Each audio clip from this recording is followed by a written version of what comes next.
with, I've got a guest with me in my kitchen for the first time here, and we're going to make a seafood recipe, a sustainable one at that, based on a cookbook made by Jill Lambert, who's here with me today. And maybe you could tell me a little bit about the book that you've recently written. Well, it's called A Good Catch, and it's a fish cookbook with a focus on sustainability. It will be published in the fall of 2008. And I've written it in partnership with the David Suzuki Foundation. And it essentially marries recipes for great fish with sustainability information. So it helps consumers make better fish choices, and then when they get that fish home, it shows them what to do with it. And what is this specific one called? Well, this is Tojo's Marinated Sablefish, and it's a recipe given to me by Tojo, who's a chef who's very well known for his sushi. Okay. But he also contributed a couple of recipes to my book that are for cooked fish. And this is a really nice, simple recipe that highlights sablefish, so I thought it would be a good one to do today. And what makes sablefish, as far as, you know, a good species to cook with? Why is that a sustainable choice compared to others? Well, I would say first and foremost it's a good species to cook with because it's a really delicious fish. But it is also a sustainably harvested fish depending on how it was caught and where it was caught. Most of the sablefish in Canada is from BC because it's a Pacific species, but it's caught by trap fishery, which is a very unusual type of fishery for a fin fish.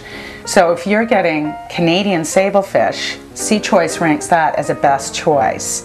Alaskan sablefish is also a good choice. It's mostly caught by longline, and both longline and trap fisheries cause little damage to habitat and result in little bycatch. And bycatch is the other kinds of fish that are unexpectedly caught by fishery that are sometimes discarded. So we're going to make a really simple marinade, and we're going to put that on the fish, and you can leave the marinade on overnight or even up to 2 days before you take the fish out and bake it. So we're going to start with the marinade, which is, as I say, really simple. It is 1/3 cup of soy sauce. So in addition to the 1/3 cup of dark soy sauce, we're going to put 1/4 cup of, I'm using white wine, but you could also use mirin, Japanese rice wine, if you happen to have that handy. We want about 1 tablespoon of sugar, so I've measured that out and I'm putting that in here. Just regular granulated sugar. And then 2 teaspoons of ground ginger. And then what I have here are some sablefish fillets. This is just under a pound of sablefish. I've skinned it and I've taken out the bones. So as you can see, it's a nice white fish. It's fairly firm. It has a high oil content, so it's very rich. You don't need a lot. This recipe is really for a first course. It could be a main course, but you don't want a large plate of sablefish because it's very rich. So I'm just going to put the marinade right on the fish in this plastic container. It is a challenge trying to determine the chain of custody of fish, and I just do the best that I can.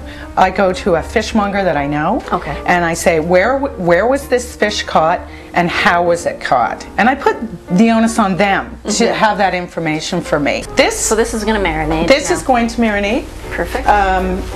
You want to cover it? Yeah, I would cover it, and you want the fish totally covered in the marinade. And you just pop a lid on it and put it in the fridge, and you can leave it there overnight or for up to 2 days. And you just pull the fish out of the marinade, let it drip a little bit. And it doesn't have to be bone dry, but you just want it to dry off a little bit. You want a little bit of oil on your cookie sheet so the fish doesn't stick, but this is a really oily fish. You need to preheat the oven to 450.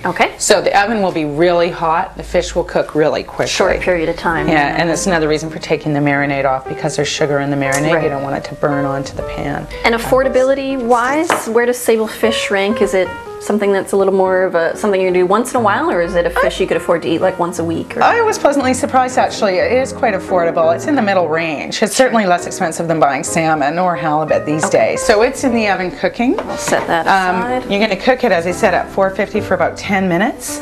And the way to check that it's done is just to see if it flakes. While the fish is in the oven and cooking, you have a chance to do the spinach, which is the second part of the dish.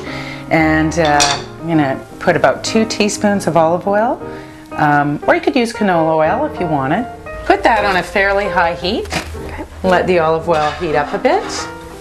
A teaspoon or so of grated or chopped garlic. And just drop the garlic in the pan. Let it get up to a nice sizzle. You don't want the garlic to burn, so immediately after adding the garlic, see it's starting to smoke already. You want to wilt in the spinach. So that's just regular spinach that's been washed and dried, and I've taken some of the thicker stems off because I don't enjoy eating them, but you can leave them on if you like. And we're just tossing it in the hot olive oil until it wilts a little bit.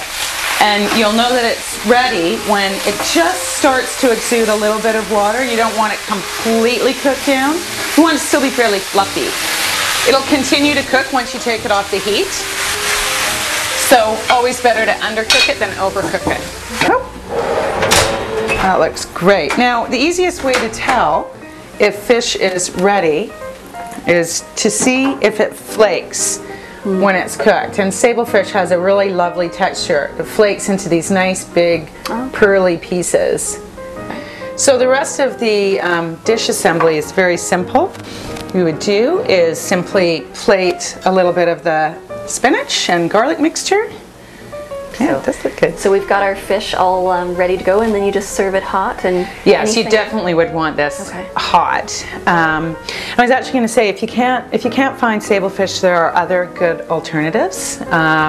Because it is a Pacific fish, you may not want to buy a fish that's been flown across the country if you're in Atlantic Canada, because that can increase its carbon footprint, obviously. So if you're looking for a substitution that's more local to wherever you are, you could make this with a number of the white fish that are on the best choice list, the Sea Choice best choice list. And it's a marinade that's very adaptable. You could certainly put it on catfish.